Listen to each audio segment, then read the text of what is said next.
일단은 어제 자체에 있어서는 뭐 피고인 측의 방어권을 운운하고 계속해서 이제 재판부의 기피 신청 이런 이야기를 하니까 아무래도 이제 그렇게 주장을 강하게 하는 이유는 적어도 26일만 지나자. 왜냐하면 그때는 석방이 될 수 있으니까 그것만을 조금 노리고 이제 이야기를 했던 것 같은데, 근데 재판부 입장에서는 이 부분에 있어서 검토를 해보겠다라고는 했지만 다시 25일로 기일을 지정을 했거든요.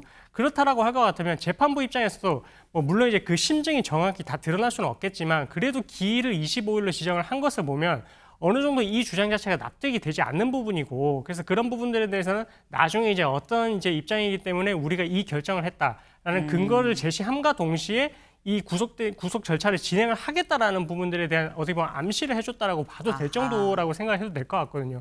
그래서 뭐 조심스럽지만 어쨌든 이렇게 문제 제기를 하고 있는 자체가 사실은 뭐 절차를 문제 삼고 있지만 그게 이제 납득할 수 있는 뭐 그런 근거로 보이지는 않고요. 그래서 재판부 입장에서도 이 구속 여부에 대해서는 아마 이제 뭐 25일에 뭐 아마 결정이 나겠지만 제가 봤을 때는 재판부 입장에서도 아마 구속이 연장되는 그런 결정을 하지 않을까. 김용현 전 장관 추가 기소를 했죠. 그리고 구속영장 발부 요청을 해서 저희가 어제 방송에서 오늘 오후에 구속심사가 있습니다라고 말씀을 드렸는데 25일 내일로 구속영장 신문기일이 바뀌었습니다. 연기가 됐다라는 거죠. 원래대로면 23일 오후였었어야 됐는데 25일 구속영장 신문기일로 갔다라는 거예요. 지금 구속기한 만료가 26일이기 때문에 만약에 25일에 신문기일에서 이 결정이 안 된다고 하면 정말 말 그대로 26일 날 풀려나게 되는 건데, 대체 왜 이런 상황이 빚어진 것이냐. 다음 기사 볼까요? 김용현 재구속 결정 내일로 연기가 됐다. 왜? 이거 보겠습니다. 재판부 전원에 대해서 기피 신청을 했어요. 그리고 김 씨 측 공소 자체가 좀 불법이다라고 얘기를 했습니다. 사실 여기에 대해서는 이건 서영주 대변인님 예상하셨나요? 기피 신청할 거란 예상하셨습니까? 당연히 모든 수단을 동원해서 빠져나오려고 뭐 몸부림을 치겠죠. 김용현 씨나 뭐 윤석열 전 대통령 같은 경우 보면 일말의 반성이 없는 사람들 아닙니까? 본인이 이 대한민국에 어떤 일을 저질렀는지 아직도 뭐 반성? 국민들한테 미안함도 없어요. 본인들만 편하면 된다. 국민들이 얼마나 힘들고 우울한지를 모르고 하는 상황이라서 정말 볼썽사납다라고밖에 볼 수 없고요. 25일 날 구속영장 실질 심사 부분에 있어서 저는 특검의 추가 기소가 저는 받아들여질 거라고 봅니다. 그래서 저는 죄값을 나중에 이제 재판부에서 내리긴 하겠으나 이 재판 받는 과정 자체도 죄값을 받는 온전한 모습이 돼야 됩니다. 지금 윤석열 전 대통령이 저렇게 이 거리를 활보하다는 자체도 국민들은 마음이 아플 거예요. 죄값을 제대로 받는지 모르겠다라는 마음 아니겠습니까? 저는 그런 부분에 있어서는 아까도 줄줄이 7월 2일까지 이제 구속 일기가 이제 맞춰지는 많은 내란 우두머리부터 시작해서 주요 종사자들을 보면 이 윤석열의 검찰이 정말 막 가는구나. 심은영 검찰총장이 최소한 저분들에 대한 구속에 대해서 다시 고민을 안 했다는 거 아니에요. 당시 직영판사의 직시항을 포기했듯이 이 사람들이 다른 이 기간이 만료가 되면 검찰은 기본적으로 또 다른 혐의로 해서 연장을 해왔거든요. 손 놨잖아요. 저는 그런 부분에 있어서 여전히 이 내란에 협조했던 사람들이 존재하는구나. 빨리 조속히 이 내란을 털어내고 정말 좀 새로운 대한민국에 살고 싶다라는 게 국민들의 마음일 것입니다.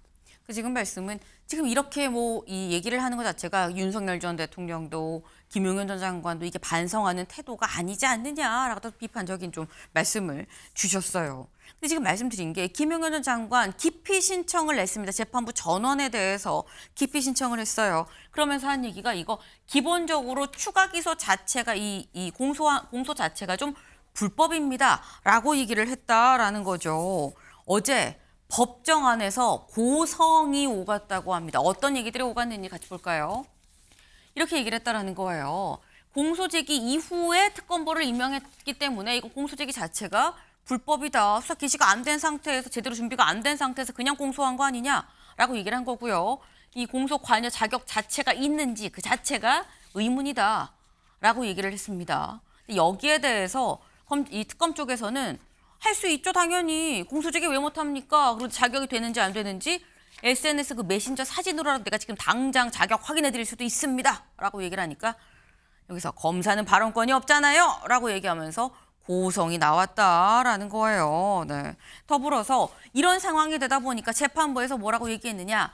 여러 가지 사정을 고려해서 신문기일을 25일 오전 10시로 연기하겠습니다. 라고 얘기를 하고 나갔습니다. 퇴정을 하고 있는데 퇴정하는 재판부 뒤에 김용현 장관 쪽에서는 아니 6개월이 다 지날 때까지 추가 기소도 안 하고 있다가 왜 25일로 신문기일을 지정해야 되는 겁니까? 라고 다시 한번 또 고성이 나왔다라는 거예요. 변호인 측 퇴정하고 난 다음에 취재진 앞에서 이렇게 얘기를 했습니다. 직접 요거까지 들어보고 오시죠. 내란에 관한 공사실은 지금 심판 중에 있지 않습니까? 그리고 거기서 구속기간의 만료로 석방이 임박한 상태인데 그걸 잘못해서 정죄부에서 또다시 공소를 제기하는 것은 새로운 구속사유에 해당할 수가 없죠. 네, 이경민 변호사님.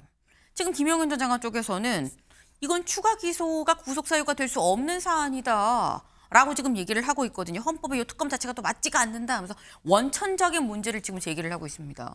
그렇죠. 뭐 저기 변호인 측에서는 뭐 주장할 수 있는 여러 주장을 해야 되니까 이제 이야기를 하는 것 같은데 일단은 뭐 지금 이제 뭐 내란 특검도 이야기를 했다시피 수사가 개시됐다고 이야기를 했고 그 네. 이후에 기소를 했다라고 이야기를 했거든요. 그렇다라고 할 것 같으면 특검보의 임명 자체는 사실은 이제 크게 문제는 되지 않을 것 같습니다. 왜냐하면 이 수사가 개시가 되고 나서의 이후에 이제 기소 절차이기 때문에 뭐 그 절차 자체가 문제라고 보기는 어려울 것 같고 그리고 이제 이 내란 특검 자체가 결국은 이제 이 사안의 진상을 규명을 하기 위한 취지에서 이제 출범이 된 것이고 그리고 그 법 안에 있어서는 어쨌든 기존의 공소 유지를 하고 있는 그 사건도 특검이 이제 사건을 이첩을 받아와서 특검이 어떻게 보면 계속해서 공소 유지를 할 수 있는 그런 권한이 있다라는 부분을 명시를 하고 있습니다. 그리고 이제 이 특검법 또한 어떻게 보면 국회법에 따른 그 절차를 거쳐가지고 의결 과정을 거쳤기 때문에 네. 사실은 이 부분에 있어서 문제 제기를 하는 거는 제가 봤을 때는 재판부 입장에서도 이제 크게 별 뭐 문제 제기가 있다 하더라도 이유가 없다라고 그렇게 받아들일 가능성이 크긴 할 것 같거든요. 그런데 그럼에도 불구하고 일단은 어제 자체에 있어서는 뭐 피고인 측의 방어권을 운운하고 계속해서 이제 재판부의 기피 신청 이런 이야기를 하니까 아무래도 이제 그렇게 주장을 강하게 하는 이유는 적어도 26일만 지나자. 왜냐하면 그때는 석방이 될 수 있으니까 그것만을 조금 노리고 이제 이야기를 했던 것 같은데 근데 재판부 입장에서는 이 부분에 있어서 검토를 해보겠다라고 했지만 다시 25일로 기일을 지정을 했거든요. 그렇죠. 그렇다라고 할 것 같으면 재판부 입장에서도 뭐 물론 이제 그 심증이 정확히 다 드러날 수는 없겠지만 그래도 기일을 25일로 지정을 한 것을 보면 어느 정도 이 주장 자체가 납득이 되지 않는 부분이고 그래서 그런 부분들에 대해서는 나중에 이제 어떤 이제 입장이기 때문에 우리가 이 결정을 했다라는 근거를 제시함과 동시에 이 구속 절차를 진행을 하겠다라는 부분들에 대한 어떻게 보면 암시를 해줬다라고 봐도 될 정도라고 생각해도 될 것 같거든요. 그래서 뭐 조심스럽지만 네. 어쨌든 이렇게 문제 제기를 하고 있는 자체가 사실은 뭐 절차를 문제 삼고 있지만 그게 이제 납득할 수 있는 뭐 그런 근거로 보이지는 않고요. 네. 그래서 재판부 입장에서도 이 구속 여부에 대해서는 아마 이제 뭐 25일에 뭐 아마 결정이 나겠지만 재판 봤을 때는 재판부 입장에서도 아마 구속이 연장되는 그런 결정을 하지 않을까 이렇게 좀 조심스럽게 추측해 봅니다. 재판부가 26일 이후가 아니라 25일 오전 10시로 다시 연기 시점을 이 기일을 잡았다는 얘기인즉슨 사실상 발부될 가능성이 좀 있다라는 쪽이 좀 무게가 간다라는 말씀을 하셨어요. 근데 여기서 드는 생각이 이런 거죠. 윤주진 위원님. 예. 이게 지금 우리가 보통 재판 받을 때 태도적인 측면도 많이 얘기를 하는데 김용현 전 장관의 이런 전략이 본인의 어떤 형량이나 이런 부분에 있어서 이게 글쎄 플러스가 되는 전략일까라는 생각도 사실 듭니다. 어떤 현실적 판단과는 좀 많이 멀어져 있는 것 같아요. 김용현 장관이. 그러니까 왜 그러냐면은 증거 인멸이나 도주의 우려가 없고 또 고령이지 않습니까? 상대적으로. 네. 그렇기 때문에 내가 나의 방어권을 보장해주는 차원에서 성실하게 재판을 받겠다. 외부에서도. 특검의 수사도 적극적으로 협조할 것이고 나중에 만약에 필요에 따라서 구속영장을 다시 발부했을 때는 또 그때 가서 내가 정정당당하게 심판을 받겠다. 이렇게 했다면 오히려 국민들이 왜냐하면 불구속 재판이 원칙입니다. 구속 재판이 예외인 것이죠. 그렇기 때문에 그런 어떤 정상 참작이 조금이라도 가능할 수도 있었을 법도 한데 이렇게 재판부 안에서 오히려 특검을 상대로 큰 소리를 뻥뻥 치고 이렇게 되면 국민들은 오히려 더욱 부정적인 시각을 볼 수밖에 없고 이 재판부가 지금 뭐 기피 신청이니 뭐니 여러 가지 그냥 막 뭔가 좀 들어주는 척을 하잖아요. 그 말은즉슨 방금 말씀하신 것처럼 결국은 구속을 연장하기 위한 명분을 쌓는 것으로 보기 때문에 지금 윤석열 전 대통령과 김용현 전 장관 등 지금 이 사건의 혐의 피고인들, 피의자들의 이 현재 재판을 대하는 태도가 정무적으로는 사실은 매우 아쉬운 부분들이 있죠. 스스로 약간 조금 뭐랄까요, 위기를 더 키우는 그런 네. 모습인 것 같습니다. 네.